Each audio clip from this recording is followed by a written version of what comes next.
Game number 4. Tapos na. Tapos na ang game number 4. At tabla na ang ating serye. Detalye ng mga balitang yan sa ating video vlog na ito. Tara na!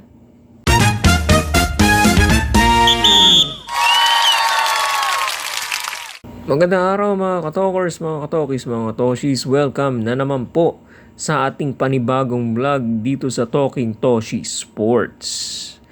Okay, simulan na natin ang pag-update sa katatapos lang na laro ng ito pa ring Philippine Cup PBA Finals. Nanalo po ang TNT Tropang 5G over the San Miguel Beermen 110-87 at 23-point lead.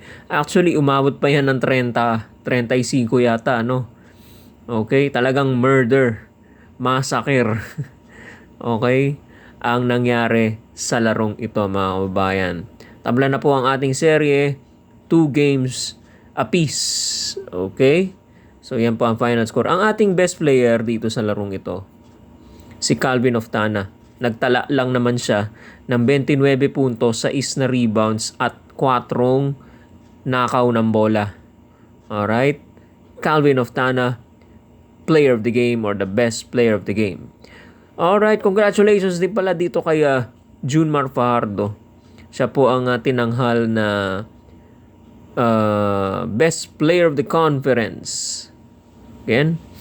At congratulations kay Abay, best player of the conference po siya for the Philippine Cup. Silipin lang natin itong mga statistics, Okay. Tingnan natin to. So points 87, 110, 110 to. Domina ng ng TNT. Okay? So, key statistics lang naman, hindi naman natin lalahatin to, field goal percentage, mataas ang TNT, 50. Meron din silang 4. 3-point field goal, wow. Kita naman nung pinanood naman natin, kitang-kita naman natin na bawat bitaw na Jordan Heading, Calvin Oftana, sunod-sunod, bawat possession halos. 3-4-2. Okay? 3 ang tinitira ng TNT, 2 lang na ipapalit o naisasagot ng San Miguel, So yan, kaya mataas ang 3-point field goal percentage nila. Okay? Sa fouls 23, katunayan yan kasi ang isang patunay na malaki. Yung depensa mo mahigpit sa kalaban mo, medyo mag-i-incur ka ng fouls dyan, So, mas maraming fouls ang TNT kaysa sa San Miguel. Katunayan yan patunay yan na physically, or ang physicality mataas, At dinepensahan talaga ng TNT ang San Miguel. Okay? Free throw, 83 to 65%. Rebounds, rebounds. Okay naman, rebounds. Offensive rebounds, okay. 49-13. Lamang talaga sila dahil nandyan si Abay Okay? Tingnan ngayon natin itong second chance points. Napakakonti. Usually, nagdo-double digit ang San Miguel dyan. Okay? Lamang ka nga sa second chance points. Kaya lang, una-una, 2 lang ang puntos. Ang difference, 6 and 4. Pangalawa, nagdo-double digit ang ang San Miguel. Hindi lang 6 ang naiko-convert nila. Okay? Ibig sabihin, nakakuha sila ng offensive rebounds pero hindi nila madalas nako-convert into points.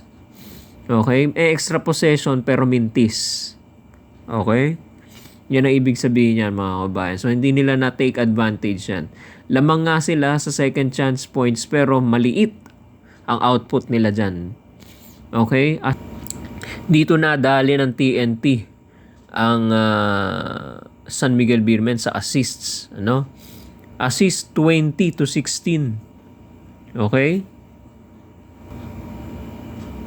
And look at the steals, 14-6. My goodness, no? Ang depensa talaga ng TNT kanina napakahigpit. At bawat possession ng San Miguel may threat ng steal. Okay? At yung steals na yun na convert mag-skip lang tayo agad na convert nila or na nagamit nila mga nanakaw na mga bola, kadalasan na itatala nila bilang fast break points. Look at the fast break points. 22-8. Ito po yun, no? 22-8. Ayan. Okay? So, tapos, yung turnovers, 21. Yung turnovers, ang dami. 21-12. Okay? So, ninanakawan ka na ng bola, madalas ka pa mag-turnover. Mahirapan nga manalo ang San Miguel dyan pag ganyan, ano? So, ayan mga kababayan. At ano pa? Blocks, 6-2.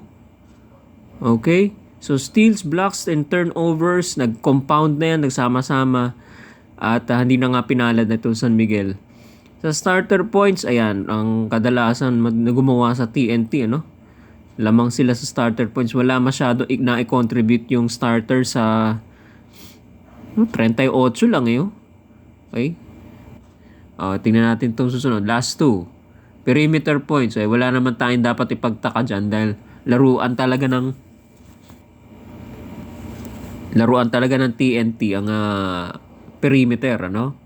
At laruan naman talaga ng San Miguel ang points in the paint. Pero hindi malayo ang lamang 4 points lang.